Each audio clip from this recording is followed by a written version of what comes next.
वहलुल उक़दत लिसानी यफ़क़हू क़ौली सुब्हानक ला इल्म लना इल्ला मा अल्लमतना इन्नक अंतल अलीमुल हकीम।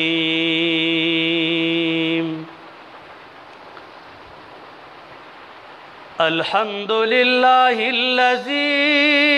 अरसल इलैना रसूलन अरबिय्या अमीनन सादिक़न मुसद्दिक़न हाशमिय्या मकीयन मदनियन कुरैशिय्या अम्मा बअदु फ़अऊज़ु बिल्लाहि मिनश शैतानिर रजीम। बिस्मिल्लाहिर रहमानिर रहीम। क़ाल अल्लाहु तबारक व तआला फ़ी कलामिहिल मजीदी वल फ़ुरक़ानिल हमीद। मा यल्फ़िज़ु मिन क़ौलिन इल्ला लदैहि रक़ीबुन अतीद। आमन्तु बिल्लाहि सदक़ल्लाहु मौलानल अज़ीम। वफ़िल हदीसी अन अब्दिल्लाह इब्न अम्र रज़ियल्लाहु अन्हुमा अनिन नबी सल्लल्लाहु अलैहि वसल्लम क़ाल अल मुस्लिमु मन सलिमल मुस्लिमून मिन लिसानिही व यदिही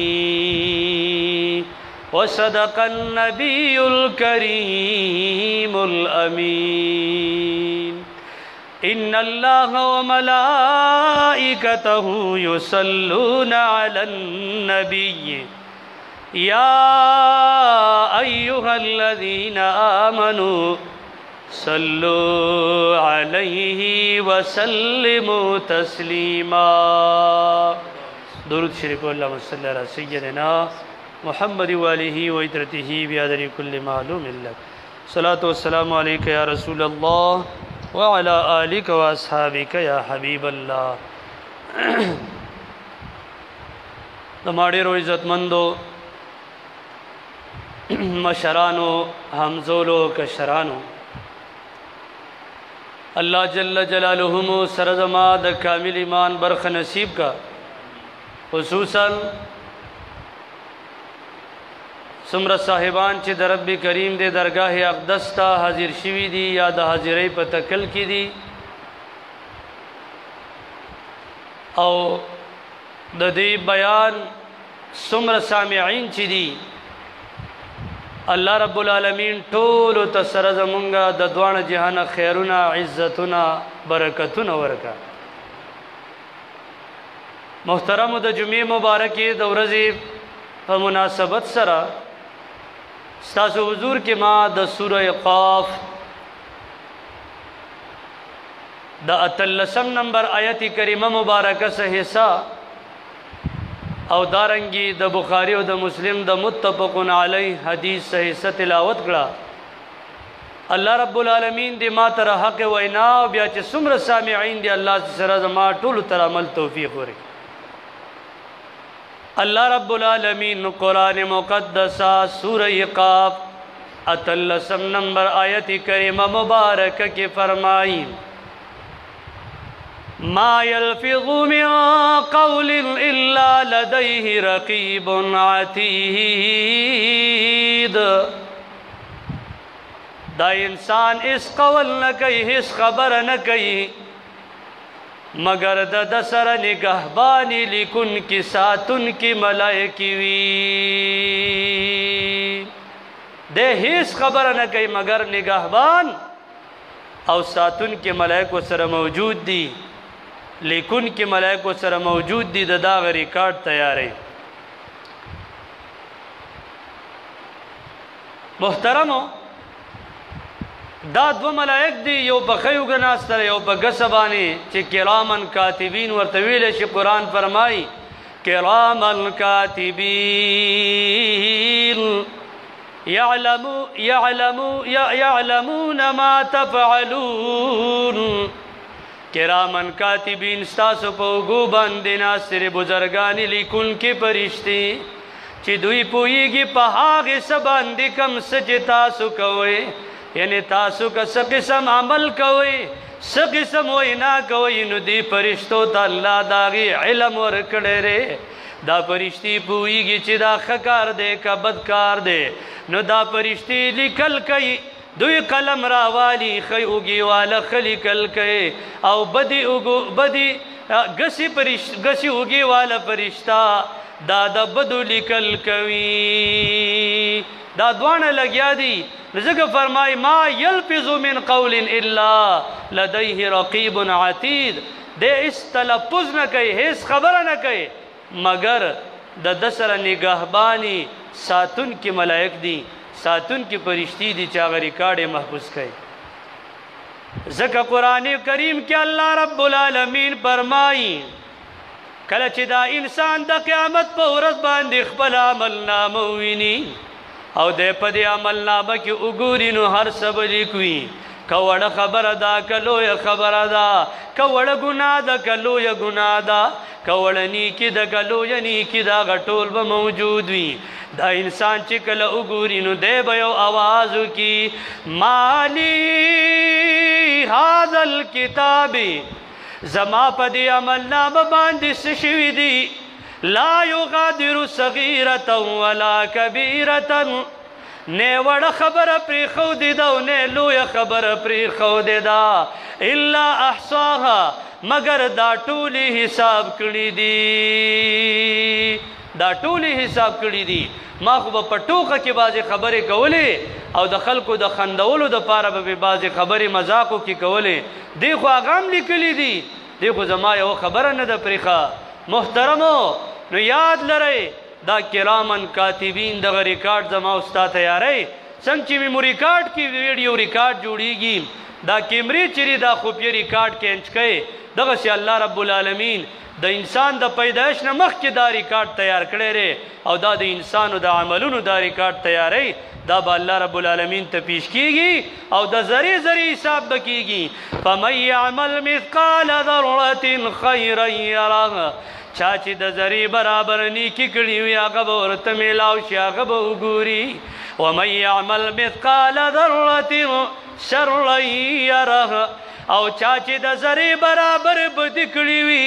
هغه به هم د قیامت په ورځ حاضر شي، هغه خپله بدي به وویني. یعنی نیکی والا ته به د نیکو جزا میلاو شي او بدی والا ته به د بدو سزا میلاو شي. الله رب العالمین دې موږ تاسو ټول نیکان وګرځوي. محترمو ځکه فرمایي دا انسان هیڅ خبره نه کوي مگر دا فرشتې ولا محفوظ کوي، دوی ورلا ساتي. نو محترمو دې ته سوچ پکار دی چې زما استاد د ژبې نه ساموزي دا ټول محفوظ کیږي. نو چې سوچ او فکر وکړو چې یاره د سار نه پاسېدو نه والا تر د سملاستو د ماسخوتنه پورې زما د ژبې نه ښه څه ووته او بد دې څه ووته، د نیکۍ کارونه دې ژبې څومره وکړه او د بدۍ کارونه دې ژبې څومره وکړه. که دې ته مونږ سوچ وکړو نو محترمو زمونږ او ستاسو اندازه به ښه شي، نیکو طرف ته به مایل شو، د بدو نه به ځان وسات. الله دې مونږ تاسو ټول نیکان. امام بخاری و امام مسلم حدیث راخلی عبداللہ بن عمر رضی اللہ عنہما روایت کئے، سرور کونین مبارک میں فرمائی المسلم من سلم المسلمون من لسانه و یده، مسلمان ہاغ سوک دے ہر سڑے دعوی کئی چیز مسلمان یما او صحیح کامل مسلمان یما. دا اللہ نبی فرمائی مسلمان سوک دے المسلم من مسلمان ہاغ سوک دے سلم المسلمون من لسانه و یده چې نور مسلمانان د لاس او د جبه او د لاس نه محفوظ پاتې شي. دا صحیح مسلمان دی. د جبه او د لاس نه نور مسلمانان محفوظ پاتې شي. دا صحیح مسلمان دی. بخاری خپل کتاب امام بخاری خپل کتاب بخاری شریف کی کتاب الایمان او باب المسلم من سلم المسلمون من لسانه و یده کې دا حدیث د عبداللہ بن عمر رضی اللہ عنہما راغسته رے جلد نمبر 1 او صفحہ 13 باندې دا حدیث موجود. محترم دا حدیث ډیر قابل غور دی. علماء فرمای دلتا د رسول الله مبارک په دې حدیث کې مسلمان تعریف دا شوی چې مسلمان هغه څوک دی چې داغه د جبه او د لاس نه بل مسلمان محفوظ پاتې شي. وای چې دا جبه ولې په دې لاس باندې مخ کې کړه نو په دې باندې هغه سو توجیهات بیانې لږ وضاحت کوي چې دا جبه چې دا د لاس په نسبت زیاته مضره ده زیاته خطرناک را ځکه حدیث کې وړاندې ذکر د جبه راغله او دویم ذکر دا لاس راغله. فرمای جبه چې دا ډیر په اسانه سره خوځي او لاس چې نو دا پورا زور غواړي حرکت غواړي. دویمه خبره دا ده چې په لاس باندې بتاغي چاته نقصان ورسې چې هغه ستا خواته موجودي کته سپیړه تاوینو د ځان په 200 میټر کې لري سړی نشي واله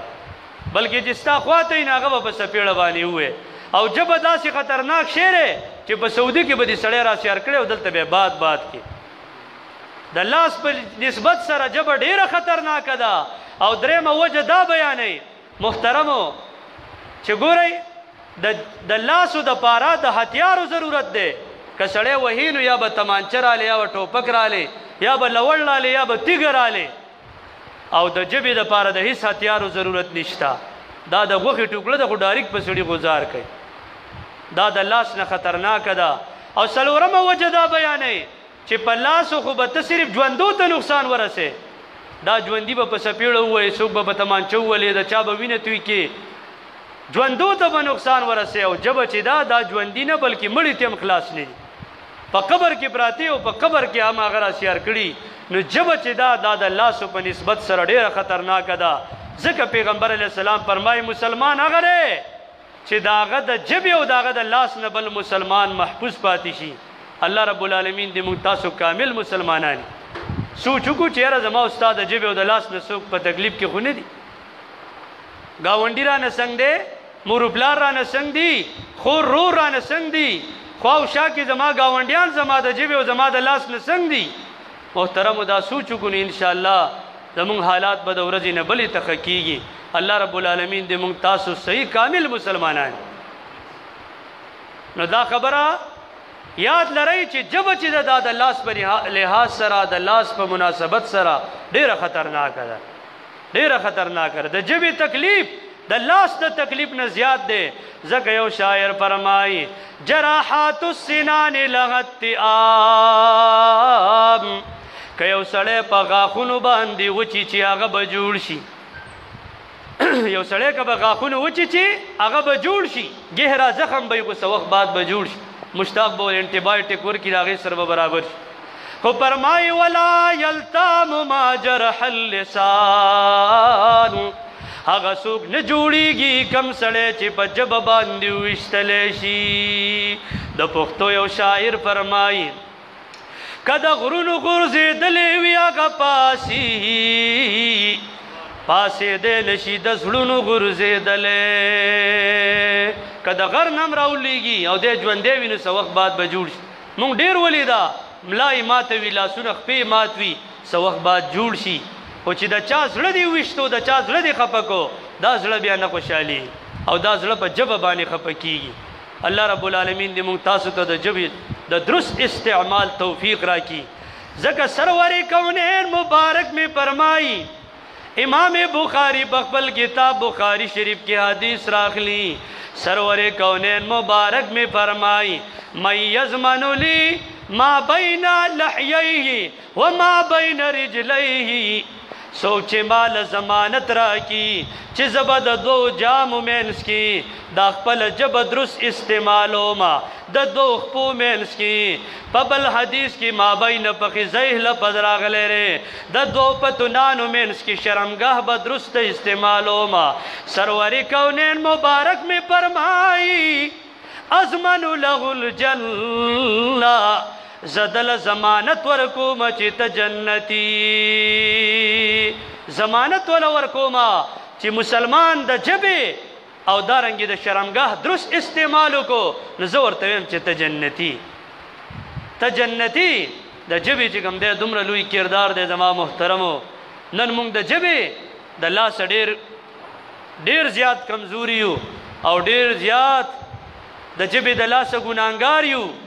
اللہ رب العالمین دے مونگ تاسو ٹول نیکان کی محترم و زبا وضاحت کم و زمونگا ٹاپک دارے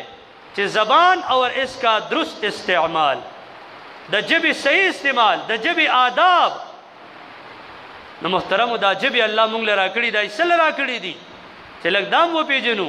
دا تشدیل لرا کری چی کم زیکینی و بس شورو کوا سڑے دا سپون رانی سے بسر بانی ودروا سمی گودی پہ لگوا دیر پارا اللہ مونگ لدا جب ندرا کڑے دا دا غوخی ٹکڑا چی دا خبری کئی دا کانو پا مینس کے دا غاخونو پا مینس کے دا خبری کئی دا زخمی کی گی نا دا خوگی گی نا او دا مونگ تا درست کلام را کئی دا رب العالمین دا قدرت نخدا دا مونگ لسل را پارا را کڑے دا دی دا پارا را کڑے چی دی بانی زما بندگی ہو کئی دی بانی ما یاد کئی دی بانی زما ذکر ہو کئی زما قرآن ہوئے زما دا پیغمبرانو دا صحابہ کرامو دا خوخ و خلقو دا غوی و حادث واقعات پہ بیان ذکر و اذکار پہ بانی ہو کر محترم ذکر رسول اللہ مبارک ضمانت ورکے چی چا دا جب او دا شرمگاہ درست استعمالو کو نظرم چی دا سڑے جنتی دے اللہ دے منگتاسو ٹول جنتیان کی محترم بل حدیث مبارک دا رسول اللہ صلی اللہ علیہ وسلم دے غور سرے واورے اگا حدیث مبارک دا سر ابو سعید خدری رضی اللہ عنہ روایت ابو سعید خدری رضی اللہ تعالی عنہ فرمائی اذا اصبح العبد کلچ بند سبا کی یا بل حدیث کی راضی اذا اصبح ابن آدم کلچ دا آدم بچے سبا کی دا آدم بچے سبا کی سبا پہ باندی راوخیجی نو دا ٹول اندامنا بغیر دا جبنا دا راشی دی جبی تدا سے پا جزی باندی ادری گی دا لاسون ورد جوڑ کی ورتوئے اے زبانا اے جبی اتق اللہ فینا زمون پا باب کی دا اللہ رب العالمین نویرے گا زکپ انما نحنو بکا زمونگا انحصار پتا باندی دے زمونگا انحصار پتا باندی دے او ورطا فرمائی ان استقمتا استقمنا کتت صحیح لارے صحیح و چلے دی مونگ طول بسحیو و ان اعوججتا اعوججنا او کتک کگل لارے مونگ طول بکاگش دا لاسونو ورطا جوڑ کی اے جبی دا اللہ نویرے گا دا اللہ نویرے گا مونگا بچ کا تتر کتت سالم و چلے دے کتت درست و چلے دے زمونگا ٹول اندامون با برابری دا غیری کارٹ با صحیح اگا با خوشحالی او کتک کگل آڑے مونگ ٹول با پا بدحالیو نو محترم دا جب اتدا ٹول اندامون دا سیش عجزی ورت شروع فَإِنَّ الْأَعْزَاءَ كُلَّهَا تُكَفِّرُ اللِّسَانَ دا ٹول اندامونا دے جبی تا پا عجزی بانی وردرگی او ورتوئی اتق اللہ فینا زمون پا باب کی دا اللہ نویرے گا زمون پا باب کی دا اللہ نویرے گا اور سمو چلے گا محترم دا دیر خطرناک چیز دے جب چی دا دیر خسیزم دے اور دیر خطرناک چیزم دے کہ درست تری استعمال کرنو یقین وگا کامیابی را او کہ چرت پا غلط تری استعمال کرنو ناکامی را اللہ دی منتاسو بلکہ جمیع مسلمانانو تا دا جبی دا درست استعمال توفیق رائی محترمو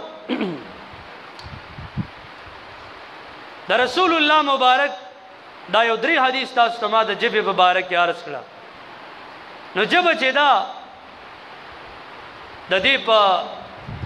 د انسان په ټول وجود کې هم اهم کردار دی او د انسان په کامیابی او ناکامۍ کې هم اهم کردار دی ځکه د ژبې څه آداب دی او هغه آداب پیژنده غواړي هغه آداب څه دي محترمو په هغې کې نمبر 1 دی د عقیدې درستګي د عقیدې صحیحوالی دا ژبه چې ده دا په عقیده کې ډېر په طریقه چلی او دا اقرار به کې په ژبه چې آمنت بالله وملائکته وکتبه ورسله واليوم الآخر والقدر خیره وشره من الله تعالی والبعث بعد الموت او محترمو د دې اقرار سره سره دا ژبه چې ده دا به په حفاظت چلی دا به درست چلے قرآن کریم کے اللہ رب العالمین فرمائے لا تقولوا راعنا وقولوا انظرنا خپلو بندگانو ته تعلیم ورکئ اے زما بندگانو تاسو راعنا لفظ موایئ بلکې د راعنا په ځای باندې انظرنا وایئ دا څه وجه ده د راعنا خو صحیح معنی ده زموږ لحاظ وکړه او دغه بدبختو به دا بدلول او دا به لږه اوږدول وایي راعینا چې د هغوی په ژبه کې دا یو قسم له بېادبي و ګستاخي وه نو کله چې دوی د پیغمبر ګستاخي کوله الله پاک هغه جایز ټکی چې دی هغوی دا پرېږدئ او د دې په ځای انظر نه وایي ادب والا ټکی وایي چې دې کې احتمال د بل څه نشته نو انظر نه به هغوی بیا وي محترمو نو اخرم لفظ دی او ډکشم لفظ دی دا ژبه چې ده دا صحیح استعمالول غواړي سړي ته خبره کوې نو ډېر په طریقه باندې کوه ډېر په ادب باندې کوه ډېر د عجزۍ او د انکسارۍ په لهجه کې خبره کوه انشاءالله دا به پرتاثیره وي او دا به عمل هم کوي کار به هم کوي او که چېرې ته یو انسان باندې کار کې او په سخته لهجه کې کې دارنګې د تشدد په لهجه کې کې نو دا چېرې دا به تا ته کېدای شي نقصان جوړ کړي د دې نه به تا ته وبال جوړ شي نو لمبه استعمال دا د ژبې حفاظت دی او په هغې کې عقیده پیژندل دي محترم او په ادب سره ژبه چلول دي نن سبا بعضې خلک دا ژبه اکثر ډېر په بېادبۍ باندې چلی بس که چیرې دې بوکیا ورکو وایي دا شرک دی هر شی دی وایي دا شرک اول اوس دغه کې یو لګیاو و چاته ټیټېدل دا شرک محترمو چاته ټیټېدل شرک نه دی د عبادت په نیت باندې چاته ټیټېدل شرک دی د عبادت په نیت چې د عبادت د نیت نه بغیر ته ټیټېږي تاسو چې انال کوئ ټول ټیټ شوي نه د پیازو بزغلي ته ټیټ شوي نالوئ دا شرک دی نه په دې باندې فرق کوه د عبادت په نیت چې چاته ټیټېږي دا شرک دی چاته سر ښکته کې د معبود یې ګڼې او د هغه عبادت کې دا شرک په بس کې د نه 10 روپۍ ولېږي نو سر دې بچې ښکته کړی ټول سیټونه دې را په مخه کړي 10 روپۍ ګورې هغه وخت کې بیا شرک نه وي محترمونو یاد لرئ نیت لره انحصار دی که ستا نیت دا وي چې دې سړي ته زما را سر لږ ښکته شو لږ ورته را ټیټ شومه او دا مطلب زه معبود ګڼم د ده عبادت کوم نو دا شرک دی او که داسې نه وي هسې تعظیمن چا ته په خیر دپاره لږ راښکته شوي مور ته ابۍ ته د ښکلولو دپاره راښکته شوي نو دا شرک نه دی دا تعظیم دی دا تعظیم دی او دا په شریعت کې روا دی محترمو نو لمبۍ خبره دا شو دویمه خبره دا ژبه د دروغو نه محفوظ ساتل د دروغو نه محفوظ ساتل سرور کونین مبارک می فرمائی اذا کذب العبد تباعد عنه الملائکة کله چې انسان دروغ وایي فرشته تېنه دومره لرې تښتي میلن یو میل تېنه لرې تښتي دا ولې من نتن ما به دا د هغې بدبویۍ د وجې نه کمه بدبویي چې دا انسان په دې خوله باندې وایي او د هغې د وجې نه د خولې نه کم څښابوی خیږي دا دروغ چې دی وایي او د هغې دروغ د وجې نه د انسان د خولې نه څښابوی خیږي نو دا فرشتې د هغې بوی د وجې نه یو میل لرې تښتي یو میل تېنه لرې تښتي نو دروغ په ژبه ویل دی نه پکار محترمو دروغ ویل نه پکار سرور کونین مبارک میں فرمائی الصدق ینجی والکذب یهلک رښتیا سړي له نجات ورکوي او دروغ سړی تباه کوي دروغ سړی تباه کوي تاسو به اورېدلي د شیخ عبدالقادر جیلانی په زمانه کې هغه په یو قافله کې روانو او په قافلې باندې ډاکوان را پاسېده قافلې لوټ کوله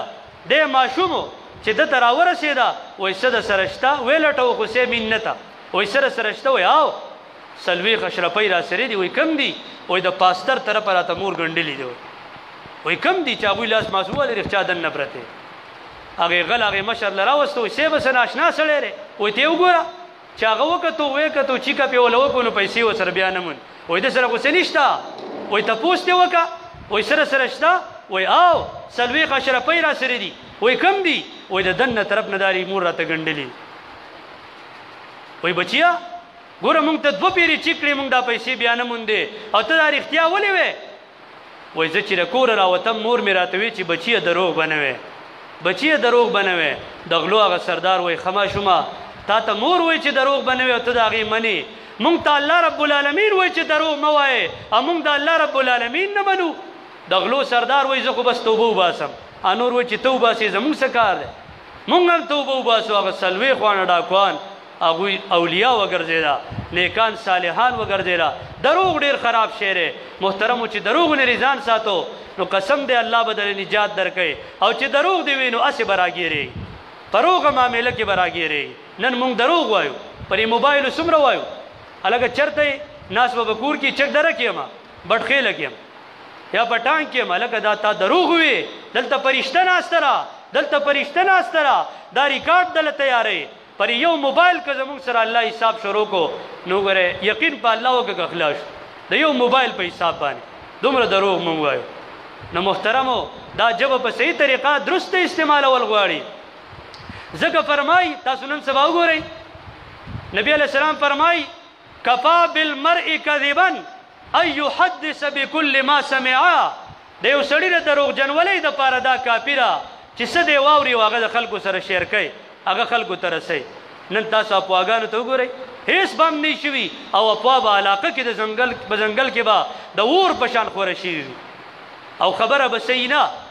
مونږ کې تحقیق نشته قرآن وایي ان جاءکم فاسق بنبأ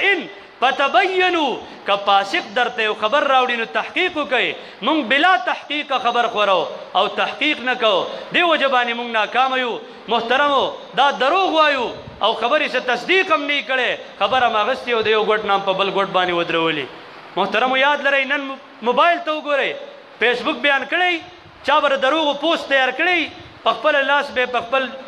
دغه باندې کیبورډ نه لیکلی هغه به شیر کړی ما او تا تحقیق نه کو ډایرکټ شیر وغو هغه شیر کو نه د ویډیو تحقیق شته نه مطلب د لیکلو تحقیق شته خو ډایرکټ شیر وغو هغه مونږ هم شیر کو او په دې کې څه خلکو سیاسي مطلب دار دی بل مخالفت شروع کړی او څه مذهبي مخالفت شروع کړی دی خلکو ځان تباه کو ځان یې غر کو په دې ګوته چې تا دا شیر والو او دروغ دې شیر کړه د قیامت په ورځ بر باندې دا ګوته ګواهي کوي چې تا را دروغ ولې شیر کړیو دې کې کم حقیقت و چې را تا شیر کو لږ مطلب دار احتیاط پکار دی محترمو اتې روز کې 400 کې چرته یو ماشوم رک شوی او چا رانیولی و وی چې دا زما زوی دی کور ته مې وی راغلی دی او شپږ میاشتې بعد د قبر نه راپاڅېدلی دی او بس میډیا وله راتله او دا خبرې شیر کېږي یو او بل ماشوم خوارې دوست پې موله راوستی هغه چې پته ولګېده د چا نه ورک شوی او درېیمه ورځ یې وه هغوی ته واپس حواله شو نو دومره تحقیق نشته چې ته کیمره رالې ټولې دنیا ته یوه خبره ښې او د هغې څه تحقیق نشته او ډایرکټ مړی راغلی څنګه دا خو تا په کفن کې ښخ کړی و او دی په جامو کې څنګه راغی محترمو هرې خبرې ته لږ سوچ فکر کوئ د هغې نه بعد شیر کوئ که د ژبې خبره ده لږ واورئ چې یاره دې خبره کې څه حقیقت شته او یو سړي ته چا وي سپي ته نه غوږ وي وړه پسې منډې پسې والې چا ورته وي څه کې هلکه وایي دې سپي رانه غوږ وړی دی غوږونه خو دوه یو دوه دې شته نو چې لاسونه یې پې ووالم دواړه غوږونه یې و بېرته را واپس نو محترمو لږ احتیاط پکار دی لږ احتیاط پکار دی یہ مجلس کې یو مفلس انسان موجود دی هغه څه دوایي دپاره ضرورت دی درخواست یې کړی ټولو سره تعاون وکړئ نو محترمو د عرض مې کولو دویم ادب د ژبې دا دی چې دروغ په دې ژبه باندې مه وایئ او دریم ادب د ژبې دا دی چې غیبت پې باندې ونه شي قرآن کریم کې الله رب العالمین فرمایي ایحب احدکم ان یأکل لحم اخیه میتا فکرهتموه آیا تاسو دا خوښ ګڼئ چې د مړ ورور غوښې وخورئ نو دا تاسو خوښ نه ګڼئ لہذا غیبت هم مه کوه الغیبت اشد من الزنا غیبت د زنا نه هم سخت جرم دی او غیبت څه ته وایي ذکرک اخاک بما یکرهو د خپل رور تذکره کول پاغه سره چاغه بدګنی چاغه بدګنی کاغه په خبر شینو خپکیږي پیغمبر علیہ السلام ته صحابه وی لو کان فیه کجما په دې رور کې موجودی آیا دام غیبت ده وې فرمایل چې موجودی پکې او ته په شیشه بیانې دا غیبت ده او چې موجود پکې نه یو ته په بیانې دا خو بهتان ده او د بهتان په اسلام کې اتیا کوړي سزا اتیا کوړي سزا الله رب العالمین دې مونږ تاسو د دروغونه د غیبت نه او د بهتان نه حدیث قسم گناهونه نه دی الله مونږ تاسو وسات محترم لګ احتیاط پکار دی تجب لګ درست استعمال پکار دی سچ وایو د دې به حساب کتاب ورکو یقین په الله وکي او خبره به پاتې نشي د دې پرشتونه قسم دی که زره بر خبره زمونږ یعنی کی پاتې شي او یا تی بدی پاتې شي سچ مونږ وایو دا ټول دی ریکارډ تیارې او دا ریکارډ محفوظ کړي راځي چې سوچ وکړو چې زما استاد اسمره عمر تیر شو پدې کې مونږ خصم را وکړه او بدم سمره وکړه د نیکي کارونه هم سمره وکړه د بدی کارونه هم سمره وکړه محترمو د قرآن تلاوت هم سمره وکړو قرآن تشدیر لپاره راغلی دی چې دا به تش قسم لرالو دا به د پولي د پټي د قرآن دپاره راغلو دا به خواخې په انګور پسې رالي انګور به په خواخې پسې رالي ګاونډي به په ګاونډي پسې رالي دا د دې لپاره راغلی دی پار تاخ کې په هغې باندې دوړې موجود دي پاره خانه کې په هغې باندې دوړې موجود دي د سڼوالو څوک نشته چې دا قرآن راخلي او دین دا دوړو صفای داسې څوک نشته محترمو د الله رب العالمین له به څه جواب ورکړو مونږ خو الله خپلې بندګۍ نه پیدا کړي یاد لرئ زما محترم آخره خبره داره چې انسان چې دی دا چې کله مړ شي دا چې کله مړ شي او دا خپل خپلوان یې پر خپلو اوږو باندې راوایي اول ورته غسل ورکړي بیا ورته کفن ور واچوي دغه خلک چې دوی سره شپه ورځ دلته پروتو دوی به پې ننګ کولو دوی له به روپۍ ګټلې د دوی نیازبینو نن ولا په خپلو لاسو غسل ورکړي کفن تې نه تاو کي پکټ کې کیدې ور راپشای کي او یو کندې ته وړي کندې ته وراچي کندې ته وراچي محترمو د هغې کندې پورې ورسره دا خپل خپلوان هم لاړ شي او دا مال ورسره هم لاړ شي دا دوه شیان د کندې د قبر مخ مشال دی بل مزکا زلفې دی ولې ول مزکا فعل